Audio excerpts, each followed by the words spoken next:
नमस्कार। आज हम लोग पढ़ेंगे जीएसटी के बारे में। जीएसटी को लाया जाता है 2003 में। एक समिति बनाई जाती है जिसको कहा जाता है कालेकर समिति।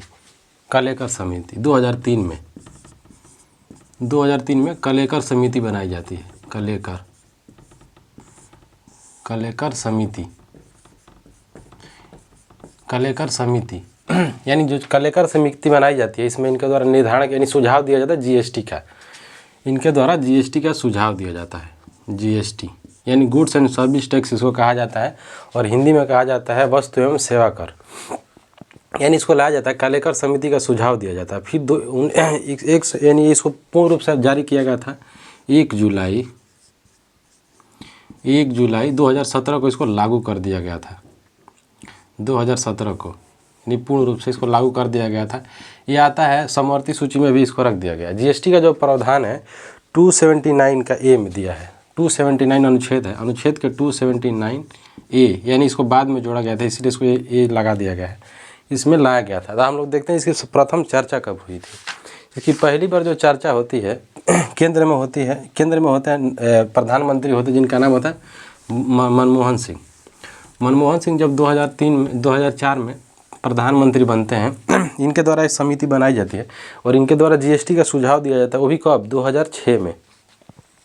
2006 में जीएसटी पे बात की जाती है, यानी 2006 इनके द्वारा कहा जाता है कि 2006 में चर्चा होती है, इस पर चर्चा की जाती है, चर्चा किया जाता है।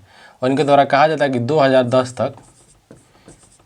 तक जीएसटी लागू कर दी जाएगी। यानी इनके द्वारा सुझाव दिया जाता है। पहली जो 2006 में इनके द्वारा बात चर्चा चलती है और इनके द्वारा सुझाव दिया जाता है कि 2010 तक जीएसटी लागू कर दी जाएगी।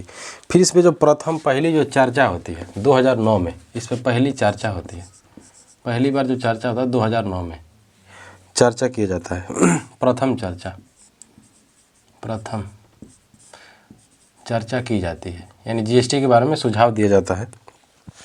फिर इसमें एक जो संविधान विधेयक आता है, संशोधन विधेयक जिसको कहा जाता है, संशोधन विधेयक जो होता है, विधेयक लाया जाता है। किसी भी विधेयक का मतलब क्या होता है? संशोधन, जो कोई भी संविधान में संशोधन होता है तो उसके लिए सबसे पहले चर्चा की जाता है, उसके द्वारा विधेयक तैयार किया जाता है। यानी जो विधेयक था 115वां विधेयक था, 115वां ये विधेयक लाया जाता है। विधेयक अलग होता है और संविधान संशोधन अलग होता है। ये विधेयक लाया जाता है, उस विधेयक पे सुझाव दिया जाता है। जब विधेयक पारित हो जाता है तो वही संविधान संशोधन में परिवर्तन हो जाता है। फिर ये विधेयक लाया जाता है, 115वां विधेयक होता है। फिर इस पर 3 समितियाँ बनाई जाती हैं। 2013 में 3 समितियाँ बनाई जाती हैं। 3 समितियों का गठन किया जाता है। समितियों का गठन किया गया, लेकिन ये पारित नहीं हो पाया। यानी इसका सुझाव दिया गया था और इसमें कहा गया था इसको पारित कर दिया जाएगा, लेकिन ये पारित नहीं किया जा सका। कारण ये होता है, पारित ना होने का कारण ये होता है, उस समय विपक्षी दल में होती है बीजेपी। बीजेपी होती है विपक्षी दल में, और बीजेपी के होते हैं जो अभी वर्तमान समय के जो प्रधानमंत्री है जिनका नाम नरेंद्र मोदी खुल के विरोध करते हैं जीएसटी का। यानी जीएसटी का कोई सबसे ज़्यादा विरोध किया तो है बीजेपी के द्वारा सबसे ज़्यादा विरोध किया गया। और बीजेपी के द्वारा कहा गया कि जो जीएसटी लागू किया जा रहा है समाज हित में नहीं है, यानी इनडायरेक्ट टैक्स को कहा जाता है। क्योंकि जो पहले का जो टैक्स था, टैक्स इनकम पे ही था, और जो राज्यों के द्वारा जो लगाया जाता था वस्तुओं पे, वो बैड टैक्स कहा जाता था, यानी राज्यों के द्वारा उसको लगाया जाता था। लेकिन जब ये जीएसटी का प्रस्ताव लाया गया कांग्रेस के द्वारा, इनके द्वारा कहा गया कि सभी जैसे वस्तुएं हैं उस पर टैक्स लगाया जाएगा और उस पर स्लैब बांटा गया। जैसे वर्तमान समय में 5, 0, 5, 12, 18, 28 ऐसे करके दिया गया है। लेकिन उस समय जब बीजेपी थी, बीजेपी के द्वारा खुल के इसका विरोध किया जाता है। बीजेपी के द्वारा कहा गया कि नहीं, ये समाज हित में नहीं है, यानी समाज के हित में नहीं हो सकता, ये समाज कल्याण में नहीं है। इनके द्वारा कहा जाता है कि जो भारतीय समाज है, समाज कल्याण में नहीं होगा, क्योंकि टैक्स ज़्यादा लिया जाएगा, यानी इनडायरेक्ट टैक्स भी लिया जाएगा और इनकम टैक्स भी लिया जाएगा। फिर ये पारित नहीं हो पाया, निरस्त कर दिया गया उस समय। फिर 2014 में बीजेपी आती है, चुनाव जीत जाती है बीजेपी, और उनके द्वारा 122वां विधेयक लाया जाता है। 122वां विधेयक लाया जाता है और उनके द्वारा सेम सुझाव यही दिया जाता है। यानी जो अभी वर्तमान समय में इनके द्वारा जो विरोध किया जा रहा था, यानी आधार कार्ड का भी सबसे ज़्यादा कोई विरोध किया गया तो बीजेपी के द्वारा किया गया, लागू भी किया गया बीजेपी के द्वारा। तो फिर 122वां संविधान संशोधन विधेयक लाया जाता है, 122वां लोकसभा में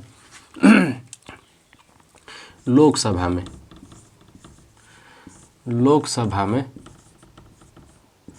यानी कोई भी विधेयक है, विधेयक पे कानून बनाने का अधिकार संसद को है। अगर संसद नहीं बना दे तो कोई भी नहीं बना सकता, क्योंकि संसद स्वतंत्र है और संप्रभु, यानी केंद्र जो भारत की शक्ति है, यानी जो अपना राष्ट्र है, इस राष्ट्र की सारी शक्तियाँ केंद्र में है। यानी राज्य के पास कुछ भी नहीं है, राज्य कुछ भी नहीं कर सकते। राज्य को विषय दिया गया है, ना कि संविधान दिया गया है। राज्य को कुछ विषय दिया गया है, उस विषय पे ही राज्य कानून बना सकते हैं। और उसमें भी समवर्ती सूची का प्रावधान किया गया। यदि अगर चाहते हैं कि परिवर्तन करना है तो उसमें भी राज्य की अनुमति होना अनिवार्य है। सारे परिवर्तन वो नहीं कर सकते। यानी केंद्र राज्य को दिया गया है स्वशासन के रूप में, यानी लोकल गवर्नेंस दिया गया है, यानी उस विषय में दिया गया है। बाकी संविधान में कोई ऐसा कोई अनुच्छेद नहीं दिया गया है जिसमें राज्य परिवर्तन कर सके। यानी राज्य में यानी कुछ भी परिवर्तन करना होगा संविधान में केवल संसद कर सकते और अदरवाइज कोई नहीं कर सकता। तो 122वां संविधान संशोधन विधेयक लाया जाता है, संशोधन विधेयक इस लाया जाता है, संशोधन विधेयक लाया गया। और इसमें सेम सुझाव दिया गया, जीएसटी का प्रावधान किया गया। एक चीज़ और है इसमें, जीएसटी का जो जीएसटी में यानी जो जीएसटी का प्रावधान है, ये जो इसमें जो संशोधन जो था ये बहुत ज़्यादा मुश्किल था, क्योंकि जो संविधान में संशोधन की प्रक्रिया 3 प्रकार के संशोधन के बारे में बताया गया है। पहला जो बताया गया साधारण बहुमत से, और दूसरा है विशेष बहुमत, और तीसरा जो है विशेष बहुमत प्लस आधे राज्य।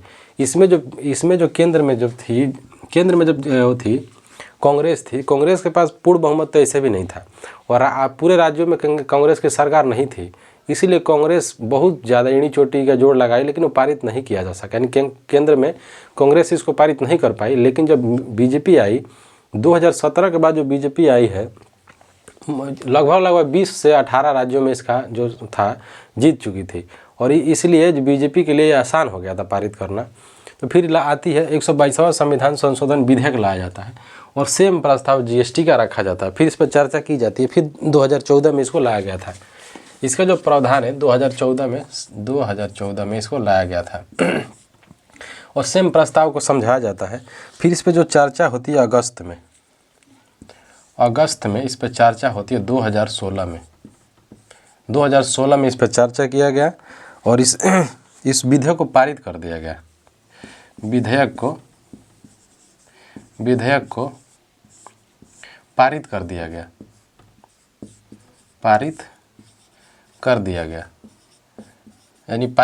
गया, और ठीक इसी को मार्च में इसको लागू कर दिया गया। यानी 2017 में इसको पूर्ण रूप से लागू कर दिया गया। 1 जुलाई 2017 को इसको लागू भी कर दिया गया। इसमें इसको बांटा गया 3 कैटेगरी में इसको बांटा गया था। इसको 3 कैटेगरी में बांटा गया। पहला है IGST, CGST और SGST में बांटा गया है। इसके बांटने 3 भागों में बांटा गया है। जीएसटी को 3 भागों में बांटा गया है। 3 भागों में बांटा गया था इसको, 3 भाग में। जो पहला था IGST जिसको कहा जाता है, और दूसरा है CGST, GST, और चौथा आता है SGST। इसमें बांटा गया था। फिर इसका जो स्लैब है, इसका जो बांटने का जो स्लैब है, पहले जीएसटी जब नहीं था तो केंद्र के यानी राज्य के द्वारा वैट टैक्स लगाया जाता था, नहीं वैट इसको बोला जाता था, और उसमें राज्य को ज़्यादा फायदा होता था। लेकिन इसमें भी कहा गया कि राज्य को 42% दिया जाएगा, यानी आधा। कुछ लोगों के द्वारा सुझाव ये भी दिया गया कि आधा पूरा होना चाहिए, लेकिन वर्तमान समय में 42% राज्य को दिया जाता है उसका हिस्सा। यानी जो भी व्यापार होता है वस्तु पे ही लगाया जाता है। इसमें स्लैब भी दिया गया है। जो पहला स्लैब आता है 0 का आता है। इसमें कहा गया ना 5 है, 0 है, 5 है, 12 है, 18 है और 28 है। इसमें बांटा गया। और भी कोई स्लैब है 3 में भी बांटा गया है। इसमें जो 0 में जो आता है 3 स्लैब बांटा गया है। 1 मिनट। जो इसमें C में 0 में बांटा गया है, 0 में प्रथम जैसे आती है, जो आदमी जो समय फर्स्ट जो सोर्स होता है उस पर लगाया गया। जैसे जैसे इसमें हो गया जूट, हो गया मांस, मछली, चिकन, अंडा, लस्सी, दही, यानी प्राथमिक सोर्स पे, यानी जो वस्तुएं, जो सामान, यानी जो वस्तुएं डेली रूटीन में आदमी के द्वारा, पब्लिक के द्वारा यूज़ किया जाता है, और जो अनिवार्य है जैसे खाने की वस्तुएं हैं उस पर नहीं लगाया गया है। यानी जो चीज़ अनिवार्य है, एकदम जीवन जीने के लिए आवश्यक है ही, उस पर नहीं लगाया गया जीएसटी को। जीएसटी को कुछ थोड़ा लेवल ऊपर करके लगाया गया है। इसमें जो जीरो में आ गया प्रथम श्रेणी, यानी जो नागरिक को आवश्यकता है डेली रूटीन के लिए, उस पर नहीं लगाया गया। जो 5 में आता है 5 में भी काजू किशमिश पे ही लगाया गया है। 5 में ड्राई फ्रूट है, इस लेवल की, यानी जो थोड़े से ऊपर है डेली रूटीन के यूज़ में, यानी ऐसा वस्तु जो गरीब आदमी को ज़रूरी नहीं है, उसके बिना भी जी सकता है, उस पर लगाया गया 5%। इसमें ज़्यादा विवाद का कारण बना हुआ है 12% का जो जीएसटी है। कारण है कि जो 12% जीएसटी है, इसमें बुक और जैसे पढ़ने की जो सामग्री, यानी जो शिक्षा हो गया, शिक्षा में 12% का जीएसटी लगाया गया है। और उसके बाद जो किताब कलम है, इस पर 12% जीएसटी है। लेकिन इसमें विवाद का कारण है कि जो सोना चांदी है 3% का स्लैब दिया गया है। जैसे सोना हो गया, सोना चांदी, यानी जो सोना चांदी है, इसमें दवाओं को बाहर रखा गया, दवाओं को टैक्स से बाहर रखा गया। यानी यानी ये कहा जाता है कि दुनिया में सबसे ज़्यादा किसी देश में दवाई बिकती है तो भारत है, सबसे सस्ता भारत में ही दवाई बिकती है। तो इसमें 3% में जो रखा गया है, थोड़ा विवाद का है। सोना चांदी प्लेटिनम जो होता है उस पर रखा गया है। और 28% लग्जरियस पर रखा गया है। फिर 18% का स्लैब दिया गया है।